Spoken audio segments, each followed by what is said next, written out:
President Trump is praising Republicans for primary wins across 8 states on Tuesday.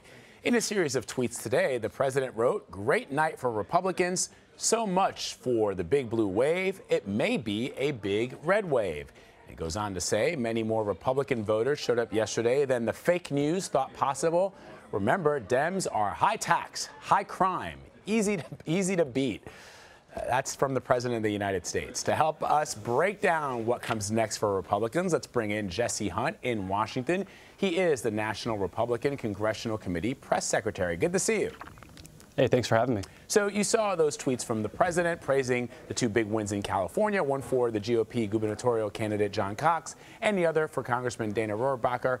Explain the significance of these wins for Republicans going into the midterms. Well, obviously, California is going to be an important part of the midterm House battlefield.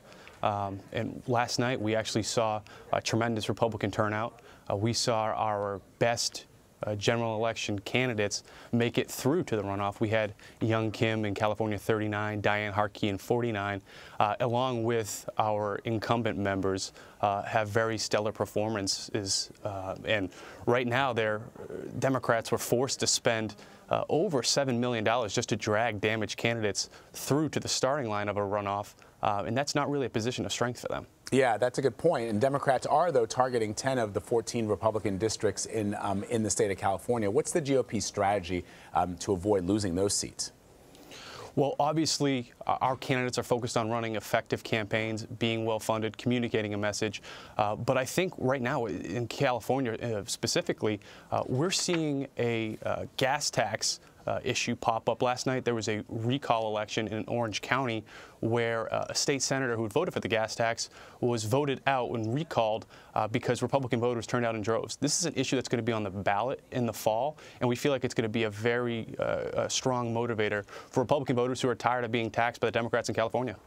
Meanwhile, over in Alabama, incumbent Congresswoman Martha Roby, as you know, now is facing a runoff after being one of the first to withdraw her support when then-candidate Trump, with that famous or the infamous Access Hollywood tape came out. She said that she was withdrawing her endorsement of the candidate, now President Trump.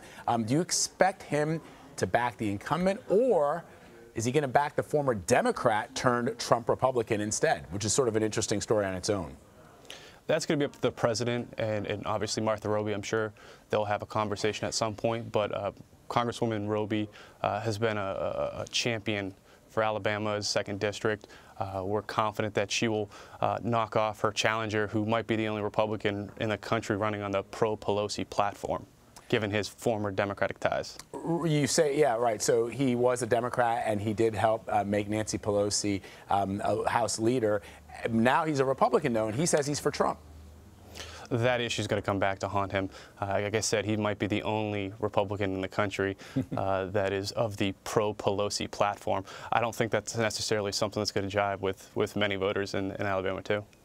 All right, let's talk about New Jersey. Just across the border from where we are right now, there, as you know, are 2 Republicans that are retiring from pretty red districts in New Jersey. How confident are you that Republicans will be able to maintain those seats?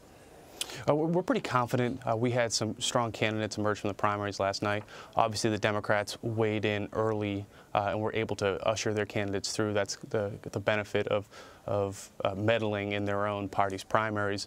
But we're confident that the recent trends that we're seeing on the generic ballot, the recent trends we're seeing on economic performance and the way that voters trust Republican leadership here in Washington on the issue of jobs and the economy will help carry us to victory in the fall.